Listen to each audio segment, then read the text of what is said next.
Одиночество. Как много тайн оно в себе хранит. И чем ближе человек к разгадке, тем меньше его становится. С появлением человека, как вида, менялось многое. Приходили к концу империи, прогресс выходил за рамки возможностей и морали. Время ускорялось в ожидании конца. И только одиночество оставалось неизменным. Современный человек способен быть чужим везде, и причина тому – разобщенность акторов коммуникации. Сегодня мы видим последствия этого затянувшегося побега. Человек сбежал, но не был к этому готов. Несмотря на успехи современной медицины, многие беды до сих пор не поддаются медикаментозному лечению, в том числе и одиночество. Однако существуют способы восстановить связь с другими людьми или же закрепить ее. Еще у жителей Древнего Египта существовал обряд, когда люди обменивались вещами, имеющими ценность, закрепляя тем самым их взаимонезаменяемость. Иногда предметом обмена выступали члены семьи меняющихся, или же частицы их собственной плоти. Человек обязывался хранить ее до конца своих дней и после. У восточных славян оно имело красивое древнегреческое название «Адельф-поэзис».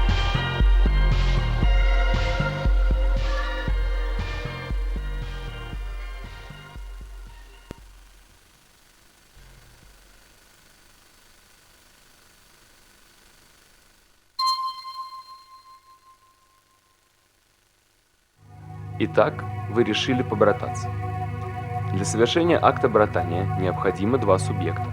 Чаще всего одним из них является человек, вторым же может быть что угодно, согласное побрататься. Дождь, куст, кошка или другие составляющие реальности. Критически важно, чтобы субъекты высказали свое согласие перед актом братания. Убедитесь в правильности своего выбора. Пути назад не будет. Это крайне ответственный момент для обоих субъектов.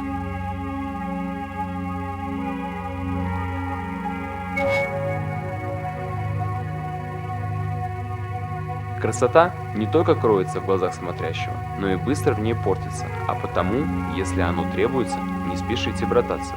Взвесьте все «за» и «против», осознайте ответственность. Смиритесь с тем, что перед вами больше не пример для подражания и зависти. Сколько вы ждете от другого, столько вы и обязуетесь предоставить взамен.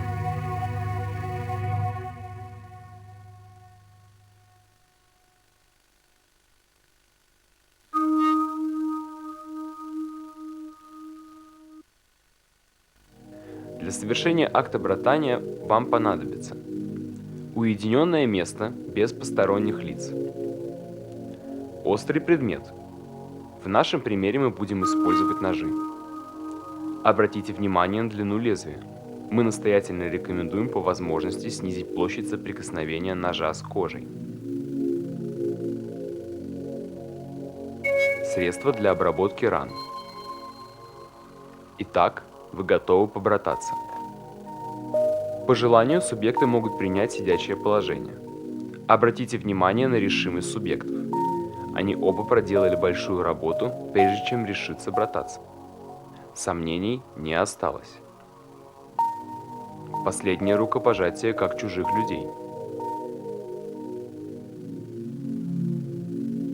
Возьмите нож в левую руку и поднесите его к внутренней стороне ладони правой руки. Сделайте глубокий вдох и на выдохе проведите лезвием по коже. Не пугайтесь боли.